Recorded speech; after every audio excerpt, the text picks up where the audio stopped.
Good morning sir. Good morning. Good morning sir. Good morning sir. Good morning sir. Good morning. నువ్వు మళ్ళీ ఇక్కడికి ఎందుకు వచ్చావు? ఇక్కడ నీకేం పని? ఎక్స్పీరియన్స్ సర్టిఫికేట్ కోసం వచ్చాను. ఓ, ఎక్స్పీరియన్స్ సర్టిఫికెటా? దేనికి ఇవ్వాలి? ఎందులో ఎక్స్పీరియన్స్ ఉందని ఇవ్వాలి?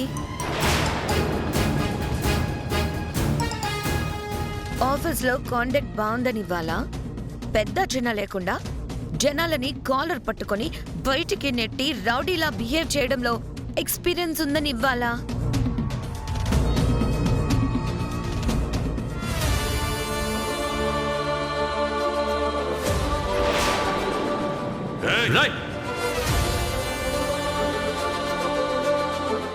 నేను ఈ కంపెనీకి మేనేజింగ్ డైరెక్టర్గా వర్క్ చేశాను. ఆ వర్క్ ఎక్స్పీరియన్సే కావాలి. అది నాకు అవసరం. దేనికి?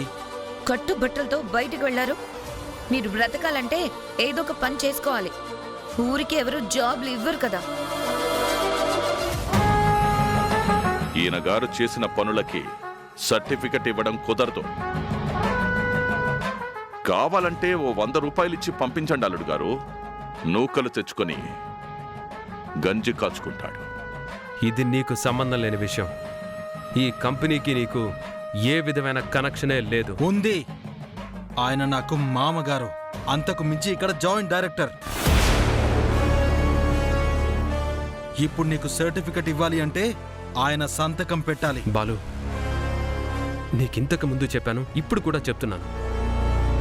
ఇది నీ కంపెనీ. నువ్వు చూసుకోవడం చాలా మంచిది. ఇలాంటి వాళ్ళని తీసుకొచ్చి అధికారాలు ఇవ్వద్దు. రేయ్, ఏంట్రా నాకే సలహాలు ఇస్తున్నావా? మాకు సలహాలు చెప్పడానికి నువ్వేవడ్రా? పోరా బయటికే. నాకు సర్టిఫికేట్ కావాలి. ఇవ్వడం కుదరదు. అది నా హక్కు. నేను పని చేశాను కాబట్టి నాకు సర్టిఫికేట్ తీసుకునే హక్కు ఉంది. అది ఇవ్వండి, నేను వెళ్తాను. నువ్విక్కడ జాబ్ చేసినట్టు ప్రూఫ్ ఏంటి? ఆ రోజు నువ్వు అన్నావు కదా, నిన్ను ఎండీని చేసినట్టు రాసిచ్చానా అని. నీకు గుర్తుందా? ఇప్పుడు నేను అడుగుతున్నాను, నువ్వు ఎండీగా చేసినట్టు రుజువేముంది? రాణి గ్రూప్ ఆఫ్ ఇండస్ట్రీస్ లో వర్క్ చేశానని చెప్పుకుంటే బయట మంచి జాబ్ వస్తుంది. అందుకే ఆ ప్లాన్ వేసుకొని ఇక్కడికి వచ్చాడు. అది కుదరదు. మర్యాదగా వచ్చిన దారినే వెళ్ళిపో. ఇదేమీ నాకు ఫ్రీగా ఇవ్వటం లేదు. మీరిచ్చేదాకా నేను కదలను. కదలకపోతే నెట్టించేస్తాను. Security, security. దీనికి సెక్యూరిటీ ఎందుకలుడు? నేను చూసుకుంటాను కదా. రేయ్, ఏంట్రా ఏంట్రా చూస్తున్నావు? ఆ రోజు ఇలాగే నన్ను బయటికి నెట్టావు, గుర్తుందా? టిట్ ఫర్ టాట్ అంటే ఇదే మరి. రారా.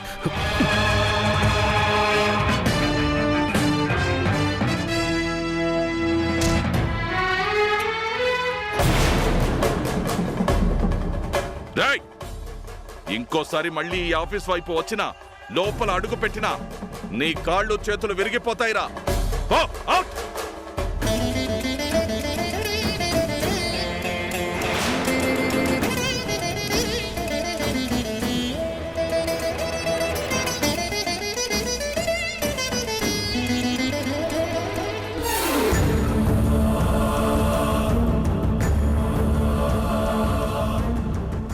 రామ్, ఒక ఆడదాన్ని మోసం చేసినందుకు పడే శిక్ష ఎంత భయంకరంగా ఉంటుందో నీకు ఇంకా ఇంకా తెలిసేలా చేస్తాను.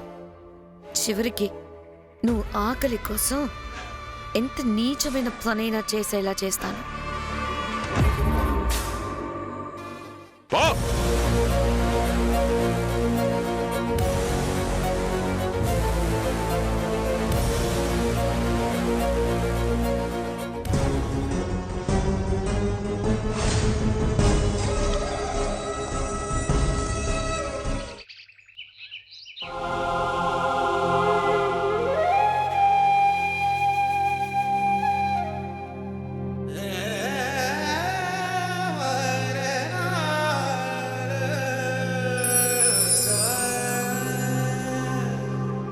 అత్తమ్మా,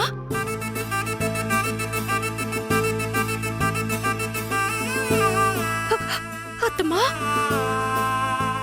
అత్తమ్మా రండి, కూర్చోండి కూర్చోండి. ఒక్క నిమిషం మంచినీళ్ళు తీసుకొస్తాను. సీత, వద్దు సీత, ఇప్పుడు నాకు దాహంగా లేదు. ఇలా కూర్చో. పర్లేదు, కూర్చో. ఎలా ఉన్నారు అత్తమ్మా?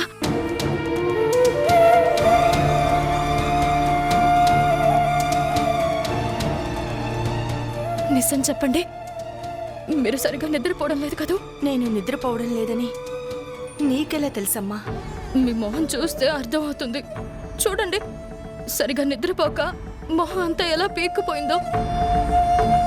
నాకు తెలిసి మీరు సరిగా భోజనం కూడా చేయట్లేదు, అవును కదూ? నాకు ఎప్పుడు ఏం కావాలో తెలుసుకొని అడగకుండానే అన్ని అందించే మనుషులు నా మీద అలిగి ఇలా వచ్చేశారు. ఇక నేను తిన్నానో తినలేదో ఎవరికి కావాలి? అలా అనకండి అత్తమ్మా. మేము వెళ్ళిపోయామని మీరెలా తిండి నిద్ర మానేస్తే మీ ఆరోగ్యం ఏం కావాలి? నా మీద అంత ప్రేమ ఉన్న వాళ్ళు నన్ను వదిలేసి ఎలా వచ్చేశారు? చెప్పాను కదత్తమ్మా, అయోధ్య నిలయం ఎప్పుడూ ప్రశాంతంగా ఉండాలనే మంచి ఉద్దేశంతో మేమిక్కడికి వచ్చేసాం. మనిషికి ప్రశాంతత అనేది శ్మశానంలోనే దొరుకుతుంది. అత్తమ్మా,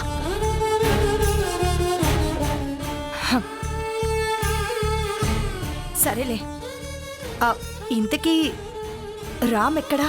ఆయన ఉద్యోగం చూసుకోవడానికి బయటికెళ్లారత్తమ్మా. ఉద్యోగం కోసమా? అవునత్తమ్మా, బ్రతకడానికి ఏదో ఒక ఉద్యోగం చేసుకోవాలి కదా. ఈ మధ్యన ఆయనకొక ఉద్యోగం వచ్చింది. 75,000 రూపాయల జీతం కూడా అని చెప్పారు. కానీ అనుకోకుండా వచ్చిన వెంటనే ఉద్యోగం పోయింది. ఎందుకు? ఏమో అత్తమ్మా, ముందు ఇస్తామనన్నారు, ఆ తర్వాత ఎవరో వద్దు అని చెప్పారట. అందుకే తీసేశారు. ఎవరు చెప్పారంట?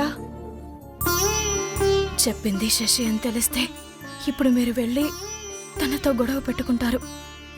ఏ గొడవలు లేకుండా ఆ ఇంట్లో మీరు ప్రశాంతంగా ఉండాలి అనే మాకిష్టం లేకపోయినా మిమ్మల్ని మేము వదిలేసి దూరంగా వచ్చామత్తమ్మా.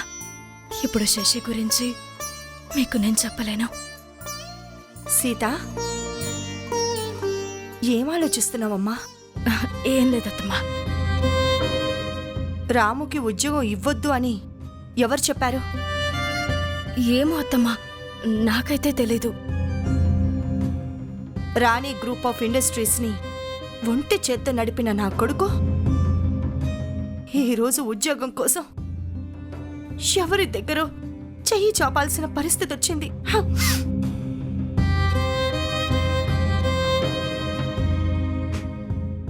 ఇదిగో అమ్మా, ఇది ఉంచు. ఏంటత్తమ్మా ఇది? పర్లేదమ్మా, అవసరానికి పనికొస్తుంది, ఉంచు. ఆహా, వద్దత్తమ్మా, ఆయనకి ఇలాంటివి ఇష్టం ఉండదు. నా కొడుకు గురించి నాకు చెప్తున్నావా? వాడికి ఏది నచ్చుతుందో ఏది నచ్చదో నాకు తెలియదు అనుకుంటున్నావా?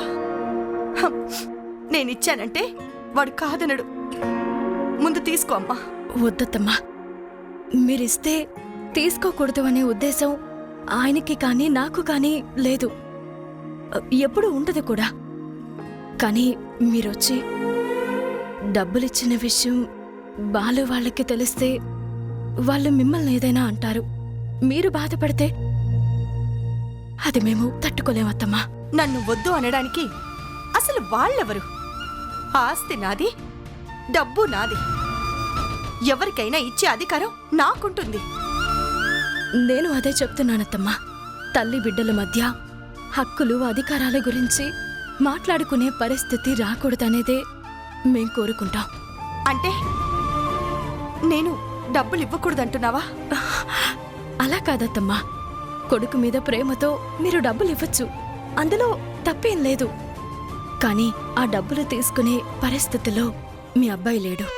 ఇప్పుడు ఈ డబ్బులు తీసుకుంటే మీ అబ్బాయిని ఎలా చూస్తారు అనేది మీకు బాగా తెలుసు కదత్తమ్మా. ఏమీ అనుకోకండి. ఉండండి, నేను మీకు కాఫీ తీసుకొస్తాను.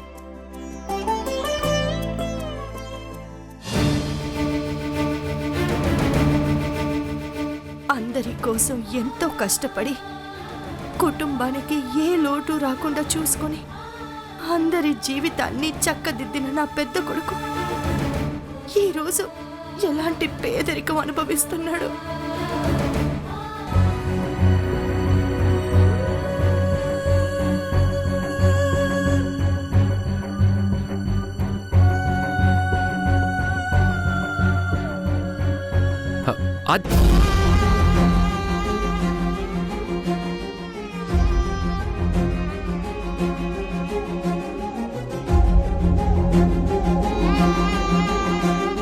ఇప్పుడు నన్ను వీడిలా చూశాడంటే వివరాలన్నీ అడుగుతాడు. అనయ్య,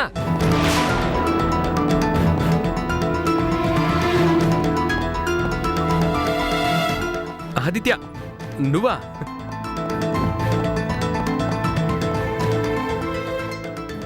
ఎవరో అనుకున్నానురా, నువ్వేంటి ఇక్కడ? కార్ బ్రేక్ డౌన్ అయిందన్నయ్య, రిపేర్ చేద్దామని వచ్చాను. అవును, నువ్వేంటన్నయ్య ఈ టైంలో నడుచుకుంటూ వెళ్తున్నావు? అది ఒక చిన్న ఇంటర్వ్యూ ఉంటే అది చూసుకొని వెళ్తున్నాను రా. ఇంటర్వ్యూనా? దేనికన్నయ్య? దేనికేంట్రా, జాబ్ చూసుకోవాలి కదా. మరి జాబ్ దొరికిందా? దొరికినట్టే. అదేంటన్నయ్య? ఏం లేదురా, ఇంటర్వ్యూకి వెళ్ళాను, తర్వాత చెప్తానన్నారు. ఒకసారి ఆ ఫైల్ ఇవ్వన్నయ్య. ఎందుకురా? ఊరికే చూద్దామని. వర్క్ చేస్తున్నావు కదరా, ఆ గ్రీజ్ ఆయిల్ అంతా అంటుకుంటుంది నా దీనికి. అనయ్య, టీ తాగుదాం పద. ఇప్పుడు వద్దులేరా, ఇంటి దగ్గర మీ వదిన ఎదురు చూస్తూ ఉంటుంది, నేను బయలుదేరతాను. ఏంటన్నయ్య, టీ తాగి వెళ్ళడానికి ఎంతసేపు? కావాలంటే వదినికి నేను ఫోన్ చేసి చెప్తానులే, పద. అరే ఆదిత్య, జాగ్రత్త రా.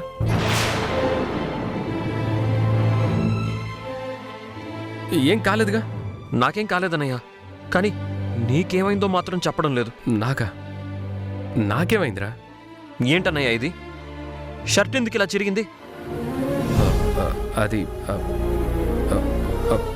ఆఫీస్కి వెళ్ళొస్తూ ఉంటే అక్కడ ఉన్న మేక్కి తగులుకొని చిరిగిపోయిందిరా.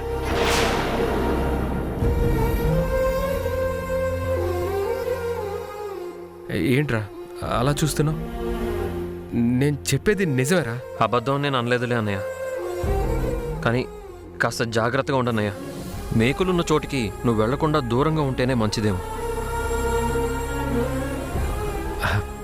సరేరా, నాకు కాస్త అనీజీగా ఉంది, నేను ఇంటికి వెళ్తాను. ఎలా వెళ్తున్నావు అన్నయ్య? దగ్గరే కదా, నడుచుకుంటూ వెళ్తాను రా. ఇక్కడి నుంచి ఇల్లు దాదాపు 2 కిలోమీటర్లు అన్నయ్య, నడుచుకుంటూ వెళ్తావా? భలేవాడివి, ఉండన్నయ్య, నేను క్యాబ్ బుక్ చేస్తాను. హే వద్దురా, నడుచుకుంటూ వెళ్తానని చెప్తున్నాగా. అన్నయ్య, నా కార్ రిపేర్ ఉండడం వల్ల నేను ఇంటి దగ్గర దింపలేకపోతున్నాను, లేదంటే నా బండి మీద తీసుకెళ్లేవాడిని. నువ్వు కాసేపు మాట్లాడకుండా ఉండన్నయ్య.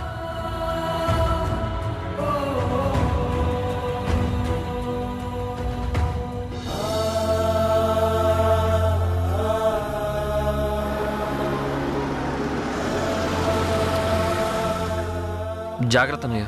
సరేరా.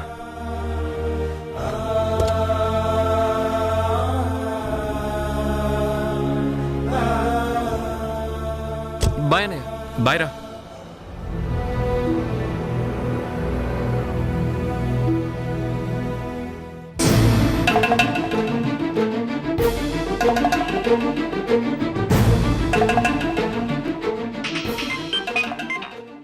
ఆదిత్య బాబు చెప్పండి.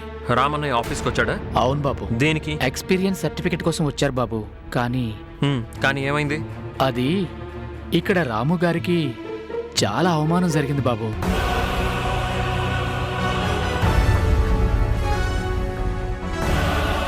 ఇంకోసారి మళ్ళీ ఈ ఆఫీస్ వైపు వచ్చినా, లోపల అడుగు పెట్టినా నీ కాళ్ళు చేతులు విరిగిపోతాయిరా.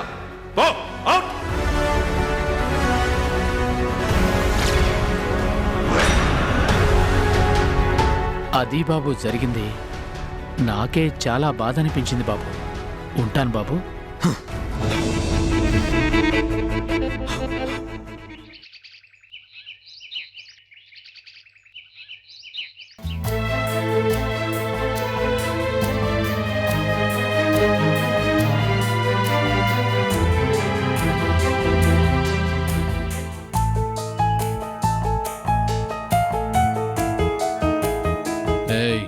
ఏంటి తీరిగ్గా ఏ పని చేయకుండా ఉన్నావు? మీకోసమే ఎదురు చూస్తున్నానండి. నా కోసమా? దేనికి? ఇదేంటి? అరే ఉంగరం ఆ, బంగారంలో ఉంది. అవును, వజ్రాలు తొడిగిన బంగారు పుంగరం. ఇది మా అమ్మది. మా అమ్మ ఉంగరం మా ఇంట్లో లాకర్లో ఉండాల్సింది. మరి మీ ప్యాంటు జేబులో ఎలా దొరికింది? నా ప్యాంట్ జేబులో ఉందా? పొరపాటున వదిలేసి ఉంటాను. ఇంకా నయ్యం, దాన్ని పారేయకుండా దాచావు. దీని విలువ దాదాపు 5 లక్షల దాకా ఉంటుంది. నేను అడిగిన దానికి సమాధానం చెప్పలేదు. మా అమ్మ ఉంగరం మీ చేతికి ఎలా వచ్చింది? ఎలా వస్తుంది? తీసుకుంటే వస్తుంది. అదే, ఎక్కడ తీసుకున్నారు, ఎలా తీసుకున్నారు? ఏంటి సిఐడి ఆఫీసర్ లాగా నన్ను క్వశ్చన్ చేస్తున్నావు? నేను నీకు మొగుణ్ణి, బానిసను కాదు. అంటే మీరు దొంగతనం చేశారు కదా? ఏయ్, ఏమన్నావు? దొంగతనమా? అంటే నీ కంటికి నేను దొంగలా కనిపిస్తున్నానా? ఒకరి వస్తువు వాళ్ళకి తెలియకుండా తీసుకునొస్తే దాన్ని దొంగతనమనే అంటారు.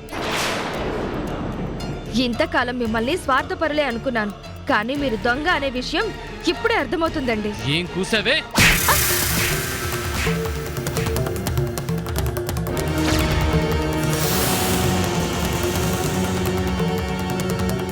చూసావు కదా, నోరు జారితే రిజల్ట్ ఇలాగే ఉంటుంది. మీరు కొట్టి నా నోరు మూయించగలరు, కానీ మీరు చేసింది దొంగతనం కాదు అని మీ మనసుకు చెప్పుకోగలరా? నోర్మై, అది దొంగతనం ఎలా అవుతుంది? ఏ అత్తయ్య గారి నగల మీద నాకు ఆ మాత్రం హక్కు లేదా? నాకు వాటా ఇవ్వదా? అంతా మీ అన్నలే దోచుకుపోతారా? మీకు కావాలి అంటే మా వాళ్ళని అడిగితే ఇచ్చేవాళ్ళు కదా.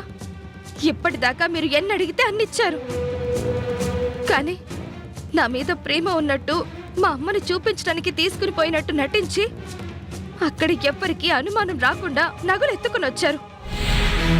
అంటే చివరికి మీ స్వార్థానికి నన్ను వాడుకున్నారు. నన్ను అడ్డం పెట్టుకుని దొంగతనం చేశారు. ఏయ్, ఇంకొకసారి నీ నోటి నుంచి దొంగతనం అనే మాట వచ్చిందంటే పీక పిసికి చంపేస్తాను. జాగ్రత్త, జాగ్రత్త. నా ఇష్టం. అసలు నిన్ను పెళ్లి చేసుకున్నదే నీ ఆస్తిని చూసి, అంతేగాని నీ అందం చూసి అనుకున్నావా? ఈ విషయం నీకెప్పుడో చెప్పాను. ఈరోజు నువ్వేదో కొత్తగా కనిపెట్టినట్టు మాట్లాడతావేంటి? ఎస్, ఆ నగలు నేనే తెచ్చుకున్నాను. లేదంటే నీ మీద ప్రేమతో మీ అమ్మ దగ్గరికి తీసుకుని వెళ్ళాననుకున్నావా? మీ అమ్మ ఎలా పోతే నాకేంటి? మిమ్మల్ని చూస్తుంటే నాకు అసహ్యం వేస్తుందండి. అసహ్యం వేస్తుందా? చెప్తాను. నిన్ను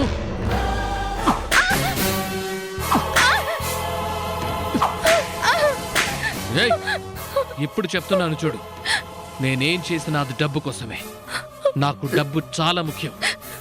దానికోసం ఏమైనా చేస్తాను. నోరు మూసుకొని పడుంటే ప్రాణాలతో ఉంటావు, లేదంటే పోతావు. గుర్తుంచుకో. ఏయ్, ఇదేనా? ఇంకా ఏమైనా దొరికాయా?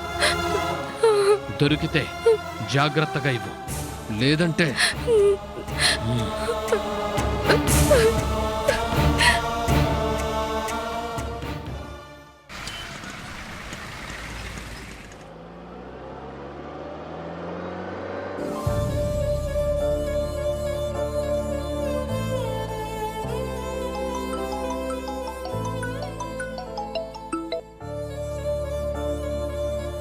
హలో రే బావా, నువ్వు ఎంత చదివినా ఇక్కడ జాబులు దొరకడం కష్టం రా.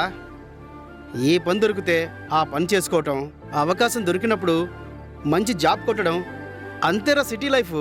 నువ్వు ఓకే అంటే నీకు ఆ డ్రైవర్ పోస్ట్ ఇప్పిస్తా. క్యాబ్ నడుపుకో. నువ్వు ఎంత తిప్పితే అంత డబ్బులు రా. నీకు నువ్వే బాస్వి. అన్ని ఖర్చులు పోను. ఎలా లేదన్నా రోజుకు 1500 నుంచి 2000 మిగులుతాయి. ఆలోచించుకొని చెప్పు. ఏంటి రావా? సరే పో, నీ కర్మ. ఇంకోసారి నాకు ఫోన్ చేయకు. పెట్టే. చూడండి సార్, పని కావాలి అంటారు. పని ఉంది రండ్రా అంటే డ్రైవర్ ఉద్యోగమా అంటారు. డబ్బులు వస్తుంటే ఏ ఉద్యోగం అయితే ఏంటి సార్? ఇది మాత్రం జాబ్ కాదా? బ్రో, ఆ ఉద్యోగం నాకు ఇప్పిస్తావా? ఊరుకోండి సార్, జోకులు వేయకండి. జోకులు కాదు, సీరియస్గానే అడుగుతున్నాను. నాకు డ్రైవింగ్ బాగా వచ్చు, లైసెన్స్ ఉంది. ఆ, నాకు క్యాబ్ ఇప్పిస్తావా ప్లీజ్? మీరు నిజంగా అడుగుతున్నారు సార్, కానీ మిమ్మల్ని చూస్తుంటే అలా లేరు కదా. డ్రైవర్ అంటే ఎలా ఉండాలి బ్రో? మొహం మీద రాసి ఉండాలా చెప్పండి? నాకు నిజంగా వర్క్ కావాలి, గౌరవంగా జాబ్ చేసుకోవాలని మీరే అన్నారు కదా. క్యాబ్ అంటే నేనే ఓనర్, నేనే డ్రైవర్. ఇంకేంటి బ్రో, ఇప్పించండి. నేను మీ ఫ్రెండ్నే అనుకోండి. సరే సార్, ఫోన్ నెంబర్ ఇస్తాను, రేపు వచ్చేయండి మాట్లాడుకుందాం. Okay, thank you bro. అలాగే sir.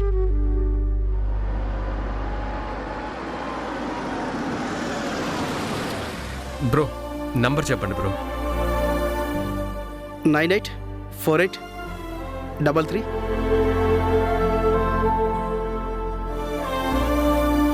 Thanks bro. Okay sir.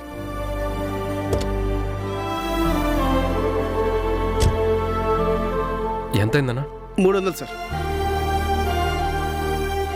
Thanks అన్న. థ్యాంక్ యూ సార్, రేపు మాట్లాడదాం.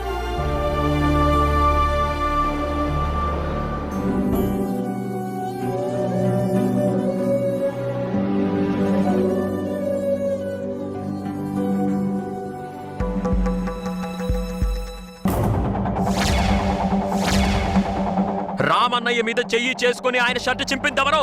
నేనే.